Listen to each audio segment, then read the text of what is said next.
తప్ప ఇండివిజువల్ దానికి ప్రభుత్వం ఇవ్వడానికి అవకాశం ఉంది అసలు. అదే కదా. అంటే లైక్ ఇవ్వచ్చు, కాకపోతే నువ్వు ఎంతమందికి ఇస్తావు, ఎన్నని ఇస్తావు. లేదంటే త్రూ బ్యాంక్ ద్వారా ఇస్తే ప్రభుత్వాన్ని నువ్వెంత అంటారు, నువ్వెవడు. అంతే కదా. అంటే ఒక సూపర్ మార్కెట్ పెట్టే వ్యక్తికి గవర్నమెంట్ ఎలా షూరిటీ ఇచ్చి బ్యాంక్ వాళ్ళు మీరు లోన్ ఇవ్వండి అని చెప్తుంది. ఇవాళ యాక్చువల్గా కేంద్ర ప్రభుత్వ పథకాల ప్రకారం కావచ్చు, బ్యాంకులు కూడా లిబరల్గా లోన్ ఇవ్వడానికి సిద్ధంగా ఉన్నాయి. షూరిటీ ఇస్తే చాలు వాళ్ళకి. మీరు 10 కోట్ల ఆస్తిని షూరిటీ పెట్టండి, 5 కోట్ల రూపాయలు మీకు లోన్ ఇస్తారు, బిజినెస్ లోన్. కాబట్టి వడ్డీ ఎంత ఉంటుంది, ₹1.5 వడ్డీ పడుతుంది. ఆ ₹1.5 వడ్డీకి బ్యాంక్ వాడి దగ్గర లోన్ తీసుకుని ఏం ఒరుగుతుంది మనకి? అదే మనకు వచ్చే లాభం గోపం అయిపోతుంది. ప్లస్ వీళ్ళకి లంచాలు కట్టుకోవాల్సి వస్తుంది బ్యాంక్ వాళ్ళకి, ఎలా అదే లోన్ తీసుకోవడానికి.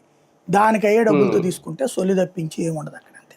వీటన్నిటితో పాటు ఏంటి కొత్తగా తెలంగాణలో వస్తే వచ్చే సామాజిక న్యాయం అంటే సమస్య ఒక్కటే. నాకైతే ఆమె మాట కానీ ఏది కూడా, అంటే నాకు ఆవిడతో మీద ద్వేషం ఏమి లేదు, కానీ ఏది దాన్ని ఏమంటారు, సహజత్వానికి విరుద్ధంగా ఉంది.